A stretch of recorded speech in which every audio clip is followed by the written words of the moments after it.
In the following demonstration, we will see how PLM Collaboration Services opens up the power of the 3D Experience platform for generative design.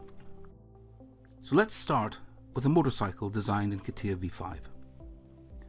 We save that to the 3D Experience database, but keeping V5 as the master. Once we've done this, we can browse the CATIA data. So here in the web app, we get full access to all the data related to the current motorbike project. You can browse and navigate the structure, create new components to add to the project. Some of these could be 3D Experience components, some of them could be V5 components. As we navigate, there are some tools, for example, to understand ownership of the model. They are displayed in 3D Play, an application which allows you to view your models in a web browser without needing to have 3D Experience CATIA or CATIA V5. Here we're going to focus on a subset of the motorbike. We don't need all of it, just the environment necessary to redesign the swing arm in the 3D Experience platform. We're creating what's called a design space, an envelope based on the geometry of the original part. We can mesh it automatically with the Exploration Assistant from GDE, Function-Driven Generative Design. We need to create some functional regions, the regions that cannot be changed. These are at the front and rear of the part.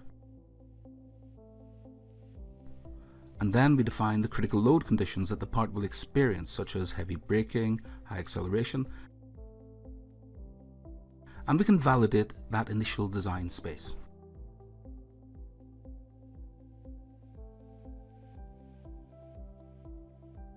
Then we go to the optimization setup, where we can define some targets such as maximum stiffness and optimize for frequency and so on.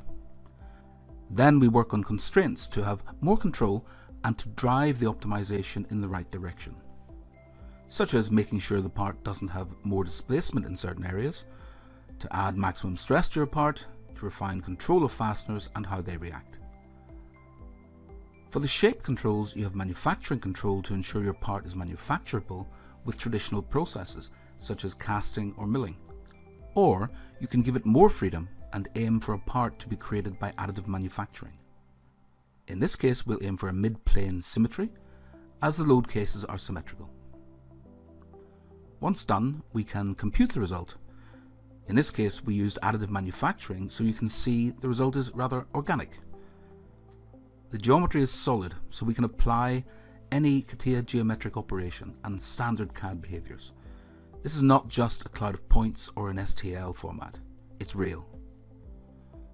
On top of that, we can validate the part to ensure that it meets the KPIs that we want.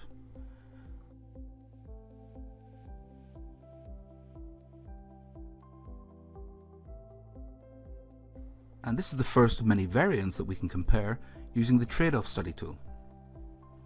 This is very important because it allows you to view and evaluate concepts and then select or further refine your designs.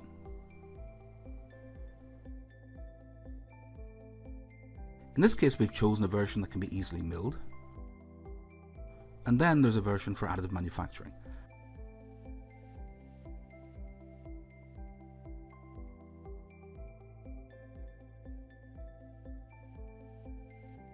And now they're side by side. Of course, once we've completed our design, the model can go back to CATIA V5. So that concludes this short demo. We've seen how we can now generate better products by being able to explore optimized parts. We've seen how it uses an intuitive workflow for designers, not for specialists, and how we can achieve the automatic generation of function-driven shapes.